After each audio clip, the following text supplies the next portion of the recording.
Kami Gus Gofur, Gus Baha itu generasi kedua. Yang ngatur siapa? Allah Subhanahu wa taala. Bedanya saya rada ganteng sithik kan gitu kan itu. Gus Baha senengane ngene, kadang dingekno kan. Beliau alim, dia al-mutabakhir fi ulumin syatta. Makanya ketika kemarin di Facebook sampaikan sedekah Gus Gofur karena benar-benar dobos betul memang ini. Jadi Pak Duta Besar ini perusak akidah Ahli Sunnah wal Jamaah. Karena orang-orang itu zaman ngaji Bali Maksum itu diberitahu kalau malaikat itu tidak punya bapak. Ternyata dia menamakan diri Abu Jibril. Jadi saya tidak tahu itu betapa mangkalnya malaikat Jibril nanti ketika ketemu itu kan. Tadi ada orang yang ahli mik kayak Duta Besar tadi itu luar biasa. Itu orang kok sampai ngawur seperti itu di depan para kiai. Saya tuh nggak kebayang itu di depan Gus Najib, di depan gurunya Pak Atabik, muji Pak Atabik dari segi karena menguasai ilmu keindahan wanita itu kan tidak sopan sekali. Ini sangat tidak sopan. Ya. Tapi kalau pidato depan umum gini pasti kalah-kalah yang sudah punya gelar ad-dobosi tadi itu wah gitu kan. Pasti kalah saya, bukan mungkin kalah tapi pasti kalah. Karena saya nggak bisa membayangkan jadi duta besar Arab Saudi ketemu Raja Salman apa beliau bisa cerita yang syair yang nggak jelas-jelas itu. Artinya kita bangsa Indonesia itu malu punya duta besar yang keahliannya syair-syair yang nggak jelas itu. 5, 4, 3, 2, 1, close the door. Assalamualaikum warahmatullahi wabarakatuh. Bismillahirrahmanirrahim. Allahumma sholli wa sallim ala sayyidina Maulana Muhammadin wa ala alihi washabihi asma'in nama ba'du. Sedanten keluarga besar Bali Maksum yang sangat kula hormati. Wabil khusus pernah Mbah kawula Kiai Haji Atabik Ali, Mbah Nafisa, Mbah Hanifah, Mbah Ida sedanten. Karena saya ini min dzurriyyati Mbah Umar bin Arabi. Saya cucu dari Mbah Umar lewat Fatimah binti Abdul Khalik bin Umar. Jadi mbah saya kandung itu sepupu dengan Kiai Hamid Pasuruan. Jadi saya ini saudara dengan keluarga besar Lasem yang saya hormati Kiai Haji Najib Abdul Qadir dan aparat negara yang sangat saya hormati. Ini yang pertama saya sampaikan sedekah Gus Gofur karena benar-benar dobos betul memang ini. Jadi Pak Duta Besar ini perusak akidah Ahli Sunnah wal Jamaah. Karena orang-orang itu zaman ngaji Bali Maksum itu diberitahu kalau malaikat itu tidak punya bapak. Ternyata dia menamakan diri Abu Jibril. Jadi saya tidak tahu itu betapa mangkalnya malaikat Jibril nanti ketika ketemu itu kan. Itu ngawur sekali itu secara akidah karena Jibril tidak pernah punya bapak. Nah, kemungkinan kedua, beliau itu sangat alim. Kalau itu iya, ya barokahnya bapaknya, bukan barokahnya dia. Karena Jibril dalam bahasa Ibrani itu Abdullah. Jadi Jibril, Israfil, Israel itu makna lainnya dari kata Abdullah. Jadi Abu Jibril bisa diganti Abu Abdillah. Berarti yang normal. Memang bapak dari seorang anak yang berjuluk Abdullah itu normal. Tapi saya yakin Pak Dubes tahunya ya baru tak kasih tahu ini. Jadi dulu itu gaya-gayanan supaya orang takut sehingga disebut Abu Jibril. Tapi itu barokah sekali dalam konteks Indonesia karena biasanya yang pakai alias-alias itu teroris. Ini duta besar tapi pakai alias-alias itu. Jadi ini barokah sekali. Jadi saya tidak akan panjang lebar karena ini tidak spesialisasi saya ngaji umum. Saya biasa ngaji itu urut. Karena saya ini korban ngaji tidak urut. Sehingga saya ini fanatik ngaji urut. Saya ingat, saya ngaji di depan umum tak ingat belum sampai 5. Mungkin pernah di hallnya Kiai Hamid Pasuruan, di Gus Ali, di Lirboyo sekali, terus di sini. Berarti ini keempat. Dan itu tidak keahlian saya. Jadi kalau tadi ada orang yang ahli mik kayak Duta Besar tadi itu luar biasa. Itu orang kok sampai ngawur seperti itu di depan para kiai. Saya tuh nggak kebayang itu di depan Gus Najib, di depan gurunya Pak Atabik, muji Pak Atabik dari segi karena menguasai ilmu keindahan wanita itu kan tidak sopan sekali. Ini sangat tidak sopan.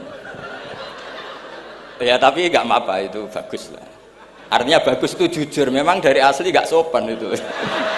Jadi kalau pura-pura sopan malah nggak bagus itu. Jadi ya kita ambil positifnya itu. Jadi kalau beliau tidak sopan itu orang yang jujur gitu.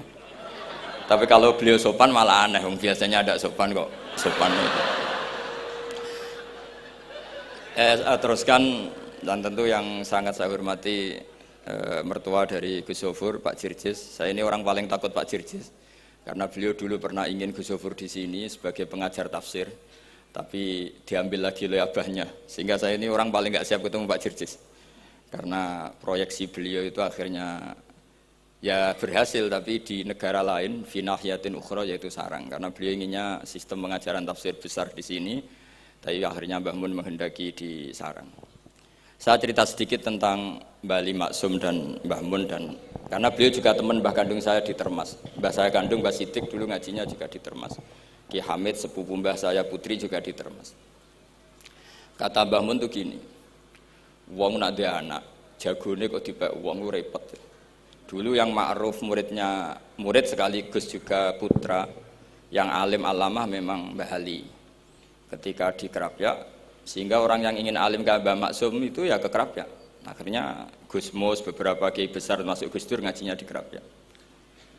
Kiai Makhrus juga gitu. Dulu orang ingin alim tuh ke Gedungan, karena Kiai Makhrus ke Lirboyo, semua orang Cirebon kalau ingin alim ke Lirboyo karena Gus Makhrus di Lirboyo. Saya menangi Kiai alim Sedan, itu dulu ngajinya di Jampes, di Kiai Marzuki. Ketika Kiai Marzuki jadi di Lirboyo, akhirnya ke Lirboyo. Kiai Hamid Pasuruan juga gitu, Pondok Fakhriyah dulu yang masyhur bil wilayah wal alim ya Kiai Hamid, tapi beliau di Pasuruan akhirnya yang ingin istifadah ke Pasuruan. Jadi intinya ini dengan tanda kutip pembajakan para gus-gus besar ini bahaya kan kira-kira gitu. Sehingga kiai-kiai alim itu terus kepikiran, nah anakku itu manggon nunggu piye gitu. Jadi termasuk itu ilmunya bapak saya sebetulnya. Saya ini kecelok mantu Sidogiri. Kontrak pertama kata bapak, tapi ora oleh teng Sidogiri nggih, kersane pondok kula mboten mati.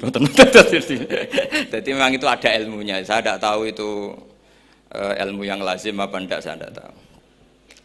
Ketika saya ini tahadus bin nikmah, saya ini lama sekali mengkaji kitabnya Mbah Ali Maksum Hujatul Ahlussunnah wal Jamaah. Sebelum diundang, dan saya tidak pernah bayangkan diundang di sini. Dan kalaupun pernah, ya semoga benar-benar pernah, tidak diulang lagi, jadi hanya kenangan gitu. Karena saya memang spesialisasinya di ngajar, saya diminta Gus Afif ngajar di Mahat Ali, saya senang sekali. Tapi kalau pidato depan umum gini pasti kalah-kalah, yang sudah punya gelar Ad-Dobosi tadi itu, wah gitu. Pasti kalah saya, bukan mungkin kalah, tapi pasti kalah. Karena saya nggak bisa membayangkan, jadi duta besar Arab Saudi ketemu Raja Salman apa, beliau bisa cerita yang syair yang nggak jelas-jelas itu. Artinya kita bangsa Indonesia itu malu punya duta besar yang keahliannya syair-syair yang nggak jelas itu. Nah itu kemungkinannya duta Arab ini nuruti, kerajaan Arab nuruti, musuh nggak jelas is turuti mari repot gitu. Itu ada beberapa kemungkinan. Nah terus pembelaan saya terhadap yang nggak, makanya ini ngajinya harus khatam. Sebetulnya hadis itu ada terusannya, itu di kitab Fi Rihabillahil Haram. Itu Sayyid Muhammad ngendikan babu istihbabi dukhulil bait, kemudian diteruskan babu karohati dukhulil bait. Itu dalam satu bab. Jadi ketika Rasulullah Fathu Makkah itu senang sekali, sampai saking senangnya minta kunci sama Utsman bin Talha al-Hajabi itu. Akhirnya Nabi saking cerianya masuk Ka'bah. Tapi setelah keluar dari Ka'bah, Nabi itu kelihatan tersiksa, hazinan, kelihatan tersiksa. Sayyidah Aisyah akhirnya tanya, kenapa engkau ketika masuk senang sekali, ketika keluar susah sekali? Kata Rasulullah SAW, dan ini partai kita, partai yang insya Allah nggak akan masuk Ka'bah sampai mati. Kata Rasulullah, saya takut kalau itu dipandang umatku sebagai keharusan, terus mereka tersiksa kalau tidak bisa masuk Ka'bah. Sehingga Pak Dubes harus diketahui, banyak juga ulama yang mengatakan masuk Ka'bah itu makruh. Karena takut dianggap sunnah yang memberatkan. Itu ada kitabnya, tidak Ad-Dobosi, ini ada kitabnya. Jadi kalau yang mengatakan sunat, ya monggo mawon yang berkesempatan lewat tadi siir-siir bohong tadi, ya monggo. Tapi yang meyakini atau yang ditakdir tidak bisa masuk pakai kaul yang mengatakan bahwa Rasulullah akhirnya hazinan, akhirnya susah karena takut kalau umatnya menjadi tersiksa karena tidak bisa masuk Ka'bah. Terus ini yang terakhir karena ini kenangan saya dengan Mbah Ali Maksum. Saya menangi beliau itu kelas 4 SD ketika beliau ngisi di Mbah Hamid Bedowi. Mbah Hamid adalah satu-satunya santri yang sama Mbah Ali Maksum itu tidak bosok. Kenangan saya sama Mbah Ali Maksum ketika beliau di Lasem itu sampai Gus Mus pernah ngendikan, Kang Hamid, aku itu paling ra cocok mbek sampean, ambek guru kok ora bosok. Karena sama Mbah Ali Maksum itu tidak bosok. Terus kata Mbah Hamid Bedowi, lha wong iku ponakanku katanya. Jadi memang Kiai Hamid Bedowi itu di silsilah nasab Lasem itu paling sepuh. Karena Hamid itu langsung bin Bedowi. Nah, Mbak Bedowi itu punya Mbak Yu kandung namanya Maimunah. Itu yang dapat Mbak Umar. Umar melahirkan Abdullah, melahirkan Mbah Hamid Pasuruan. Di antara adik-adiknya Mbak Abdullah ada yang namanya Kiai Haji Abdul Khalik, itu buyut saya, jadi tiba paling guri saya. Yang saya kenang dari Mbah Ali Maksum itu dari murid-muridnya dan saya menyaksikan sendiri itu seneng guyon. Karena itu menurut saya filosofi yang luar biasa. Orang sampai ingin maksiat itu saya pakai sampai ketemu Allah Subhanahu wa taala itu. Orang itu nganti cari kesenangan dengan maksiat karena tidak nyaman dengan taat. Sehingga kiai-kiai alim termasuk Mbah Ali Maksum, Mbah Mun, bapak saya semuanya itu seneng guyon supaya orang itu nyaman dengan kiai, nyaman dengan taat, sehingga nggak perlu seneng dengan yang maksiat. Tapi sekarang banyak orang membawa Islam itu dengan keras. Saya masih ingat wasiatnya bapak, hak kena ngaji guyon ae, wong wis bingung mikir utang katanya gitu ya. Dan Mbah Ali Maksum itu masyhur seneng guyon. Bapak saya itu pernah ngajak saya mau ke pondok, santri-santri pas guyon itu kembali, gak sida jong santri lagi guyon. Kayak ngopo Pak? Guyon itu barang mewah. Santri itu kadang telat wesel radhi duwe, iso guyon itu luar biasa. Makanya jangan diganggu gitu. Meskipun resikonya keterusan guyon double kayak tadi. Jadi itu sanad itu, jadi itu sanad yang luar biasa. Jadi sebetulnya guyon tadi ada filosofi yang luar biasa supaya orang itu farah bitaat atau farah bima ahlahu, sehingga ada ayat qul bi fadlillah wa bi rahmati fa bidzalika falyafrahu, sehingga orang itu tidak perlu seneng lewat maksiat, hura-hura lewat maksiat. Kita cium tangannya Mbah Maksum sudah seneng, cium tangannya Mbah Ali seneng. Itu santri kalau ketemu Mbah Hamid nyium tangan itu lebih seneng ketimbang nyium tangan artis, karena kalau nyium tangan artis astagfirullah kan mesti kita tersiksa.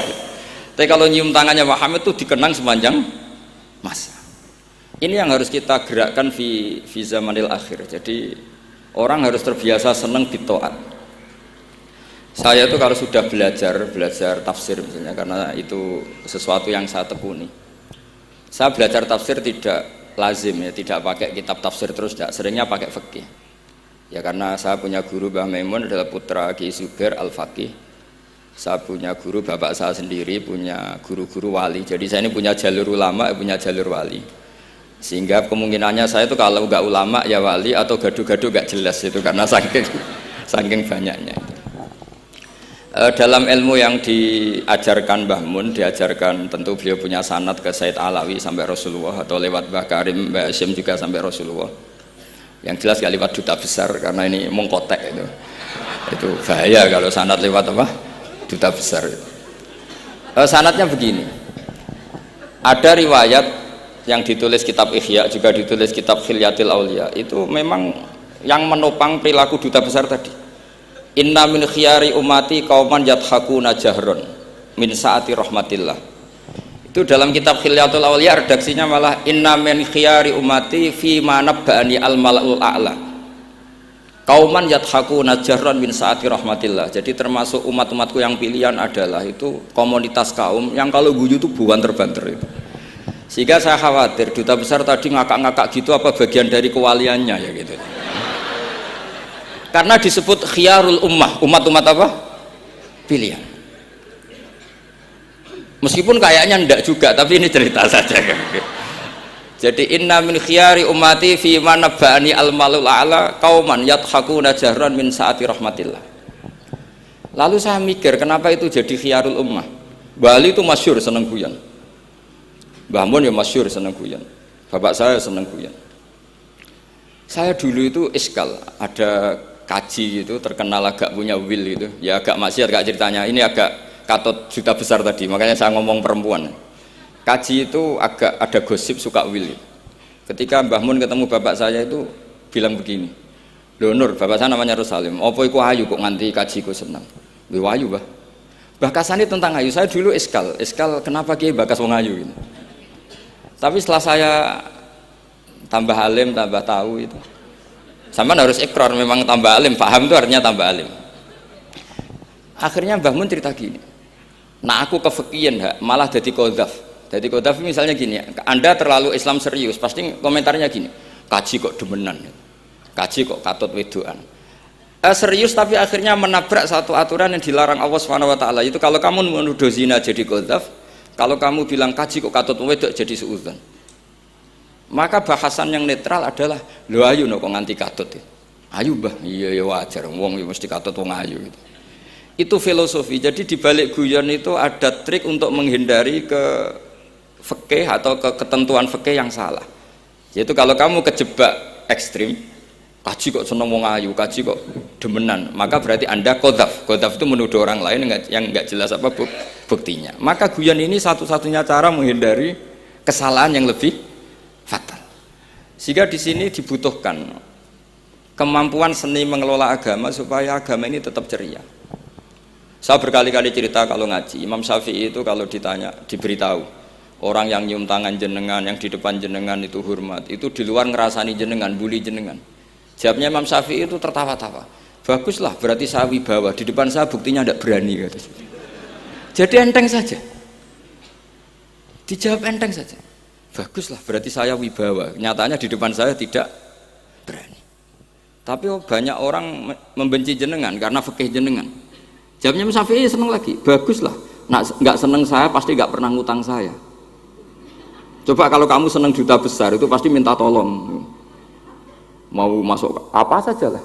Tapi kalau benci Pak duta besar pasti malu kan minta tolong. Untung mana kamu dibenci orang sama disenengi orang. Karena kalau dibenci orang yang benci itu pasti tidak utang kamu, tidak ngerepoti kamu, tidak senang. Jadi Imam Syafi'i itu ngadepi dunia itu enteng saja, diberitahu itu orang itu nggak suka kamu gini-gini. Ya bagus lah. Sehingga beliau ngendikan terkenal sekali, waman asaa ilaika faqat atlaqaka. Orang yang berbuat buruk sama kamu berarti membebaskan kamu. Karena orang ini pasti nggak akan ngerepoti kamu. Jadi ulama-ulama dulu ciri khasnya adalah ar-ridho anillah, melihat apa saja itu sudah ridho. Dan ridho itu ekspresi paling gampang ya ceria, seneng. Nah kemudian tadi kan saya bilang terakhir ini yang paling terakhir saya baca trik menjaga perbedaan ini tetap kondusif. Saya neliti kitab Bali Maksum sampai khatam, termasuk kitab yang saya letakkan di kamar khusus itu diantaranya ada kitabnya Bali Maksum, Naduman Sulam Taufiknya Mbah Hamid yang karangan orang-orang Indonesia. Tentu terbanyak ya kitabnya Mbah Mun, Mbah Zubair. Bahkan saya masih punya catatan tangan tulisannya Basim Asyari karena beliau pernah nyurati buyut saya ketika khatam Sahih Muslim yang keluarga Kudus. Terus banyak lah saya punya, termasuk saya punya tulisan tangannya Kiai Fakih Mas Gumambang, gurunya Mbah Zubair. Saya memang dokumenter kitab, sehingga saya maaf sekali kalau pidato umum itu memang saya tidak keahlian saya. Karena itu harus dobes, itu tidak keahlian ulama, dobes itu tidak keahlian ulama. Ini saya baca singkat, tapi semoga ini barokah karena ini kholnya Bali Maksum. Semua mubalek tadi pakai catatannya sendiri, jadi itu ngekholi dirinya sendiri. Ini saya pakai orisinal kitabnya Bali Maksum. Jadi saya mungkin penceramah terbaik karena sesuai konteksnya itu. Nah ini enggak. Ini kholnya Bali Maksum cerita syairnya sendiri tentang rokok lagi. Bolot lagi. Yes. Ya semoga diampuni oleh Allah Subhanahu wa taala. Ini ngendikane beliau tentang meminimalkan konflik. Ini saya baca di bab Al-Mithalul Awal. Jawazu hibati thawabil qiraah wa shadaqah lil mayyit wa wusuli thawabil qiraah wa a'malid birril mayyit. Kita berkeyakinan bahwa yasinan, tahlilan itu sampai ke mayit. Itu boleh kita hadiahkan dan sampai ke mayit. Kata Bali Maksum, wa wa min masailil furu' al khilafiyah. Fala yajuzu bi sya'nihi itharatul fitan wal jidal wal ingkar. Alal qail wal amili bihi wala alal mukhalif. Ini dari awal masalah khilafiyah. Sehingga enggak perlu jadi konflik yang berkelanjutan, baik kita menuntut yang melakukan itu atau menuntut yang menentang itu. Karena dari awal ini masalah furu'iyah. Sing nglakoni nggih monggo, sing nentang nggih napa? Monggo. Selama ini kan kita yang melakukan memaksa orang lain menerima, yang menentang memaksa orang lain menghentikan. Ini tidak fair kata Bali. Kata beliau itu enggak fair. Wala yang bagi ayaqa bainahuma ma la yang bagi wuquhu bainal akhwaini muslimaini. Kata beliau, wala in kana lil mani'i mustanadun fa inna li ghairihi mustanadan kadzalik. Kalau yang melarang tahlilan, melarang yasinan dikirimkan ke mayit itu punya mustanad, punya sanad, yang bagi yang membolehkan juga punya sanad. Kalau ada kiai yang kalau pidato nangis itu sanadnya banyak dan benar, tapi yang uraan kayak Pak Duta Besar juga banyak. Semuanya ada sanad. Jadi kata beliau sederhana saja, kalau al-maniun, orang yang menolak itu punya sanad, kita yang membolehkan juga punya sanad. Tapi kata beliau dengan enteng, dengan ceria, ini masalah furu'iyah, nggak perlu jadi itsaratul fitan wal jidal wal khisom. Kata beliau nggak perlu jadi perdebatan. Makanya pesan saya sama santri-santri kerap ya, sebetulnya masalah kita ini tercerabut dari ilmu. Coba dari awal Anda katakan yang tidak kunut itu Abu Hanifah, yang kunut itu Imam Syafi'i, maka melihat orang tidak kunut itu keren karena Al-Hanafi, pengikut mazhab Hanafi. Yang kunut juga keren karena pengikut mazhab Syafi'i. Tapi kita tidak, di zaman akhir kunut dan tidak kunut ini jadi politik identitas. Sehingga yang enggak kunut itu Muhammadiyah misalnya, yang kunut itu NU. Mana ada Basim Asy'ari sebagai mujaddid atau mujtahid yang mengharuskan kunut, atau Mbah Ahmad Dahlan yang melarang apa? Kunut. Wong dua beliau sama-sama pernah ngaji Syekh Khotib Minangkabau, pernah ngaji Mbah Mahfud ketika di Mekah. Jadi cobalah ilmu itu diperkuat sehingga kita mengatakan kunut adalah sunat menurut Imam Syafi'i, tidak sunat menurut mazhab Abu Hanifah. Sehingga enak sekali karena kita berdasar ilmu. Menyangkut sawabul qiraah atau sawabu amalil khairi, apakah sampai ke mayat apa enggak? Ini kata beliau, kata Mbah Ali Maksum, beliau justru menukil Ibnu Taimiyah yang notabene sering dipakai dalil para orang-orang sana. Saya tidak tahu itu orang sana itu, Pak Duta itu yang tahu itu. Itu kalau ini mirip kitab Said Muhammad. Jadi Said Muhammad itu kalau istidlal sering pakai Ibnu Taimiyah karena itu yang dipakai mereka. Tapi ternyata Ibnu Taimiyah, qala Ibnu Taimiyah innal mayyit yantafi'u bi qiraatil Qur'an kama yantafi'u bil ibadah al maliyah minas shadaqah wa nahwiha. Terus faqala Ibnu Qayyim fi kitabir ruh afdalu ma yuhda ilal mayyit as-shadaqah wal istighfar wa du'a lahu wal hajju anhu. Artinya gini, kita sekarang ini tidak pernah kayak Bali Maksum pakai dalil jawazu ihda lil mayyit itu berdasar Ibnu Taimiyah dan Ibnu Qayyim. Kita seakan-akan Ibnu Taimiyah itu orang yang pasti melarang itu. Sehingga kita itu terus mengatakan sing nyunatno tahlilan ku sapa? Mbah Hasim atau Mbah Fakih atau siapalah. Meskipun riwayat ini mukhtalifah dari Mbah Hasim.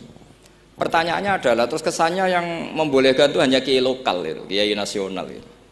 Padahal zaman Bali sudah mengajarkan kita yang membolehkan ihda'u a'malil khairi ilal mayyit, yang membolehkan hadiah Yasin, Fatihah, tahlil ke mayit itu adalah orang sekaliber Ibnu Taimiyah dan Ibnul Qayyim.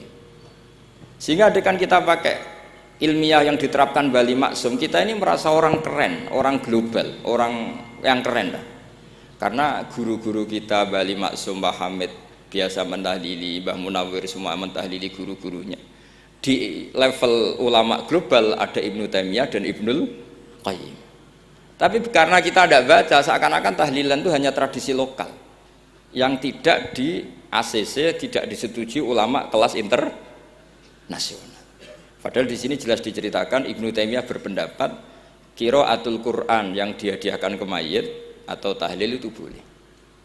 Jadi ini sangat penting supaya orang itu pakai tradisi ilmu. Saya pernah ngaji sama Mbah Mun, diberitahu Kalaupun Rasulullah pernah kunut sekali, biasanya perdebatan kan, oke, Rasulullah pernah kunut tapi ahyanan. Pertanyaannya adalah, setiap Nabi pernah melakukan sesuatu itu akan menjadi sunnatan mutaba'ah apa enggak? Tentu jawabannya iya. Nabi meskipun melakukan kunut andekan hanya sekali, tapi karena pernah dilakukan Nabi, maka kebaikan ini akan menjadi sunnatan mutaba'ah, sunnat yang harus kita ikuti terus atau boleh kita ikuti terus. Jadi nggak boleh misalnya Rasulullah itu puasa Senin Kemis juga ahyanan, tidak selalu.